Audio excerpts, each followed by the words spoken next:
आपने भारतीय वीर जवानों की शहादत के कई किस्से पढ़े और सुने होंगे, लेकिन ऐसी शहादत ना आपने कभी सुनी होगी ना ही पढ़ी होगी। भारतीय सेना का एक जवान जिसने शहादत के लिए बर्फ में रहकर 16 साल इंतजार किया और जब वो 16 साल बाद मिला तो सबकी आंखें भर आईं।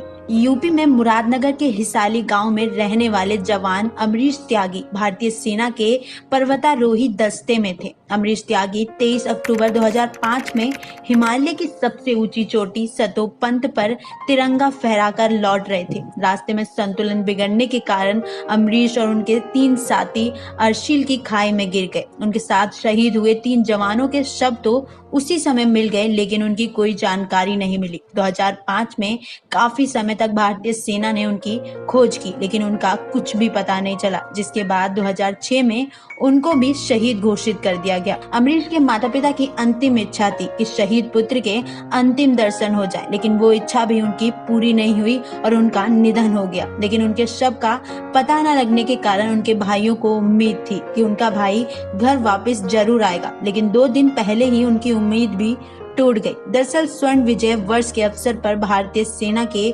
25 सदस्यों का एक दल 12 सितंबर को उत्तरकाशी से सतोपंत शिखर पर विजय प्राप्त करने के लिए निकला था। उन्हीं लोगों को 2 दिन पहले बर्फ पिघलने से एक शव दिखा। उस शव के बर्फ में दबे रहने से काफी हद तक वो सुरक्षित था। जब भारतीय सेना के जवानों ने उस शव से मिले आईडी और पेपर को देखा तो उस शव की पहचान अमरीश के रूप में हुई, जिसके बाद सेना के जवान इसे गंगोत्री ले आए और पुलिस को सौंप दिया। अमरीश त्यागी के परिवार को उनके जाने का दुख तो है, लेकिन अब तसल्ली भी है। परिवार ने बताया है कि बेशक सेना के लोग और रिश्तेदार कहते थे कि अमरीश अब नहीं है, लेकिन उन्हें उम्मीद थी कि वो जिंदा होगा और दुश्मन के चंगुल में फंस गया होगा। इसलिए उन्होंने पितृपक्ष में कभी श्राद्ध नहीं किया और ना ही मृत्यु के बाद संस्कार किया। अब सेना अमरीश का शव ले आएगी, उसके बाद हम अंतिम संस्कार करेंगे। अमरीश त्यागी वर्ष 1995-96 में मेरठ में सेना में भर्ती हुए थे। कई जगह तबादले के बाद 1999 में कारगिल युद्ध के दौरान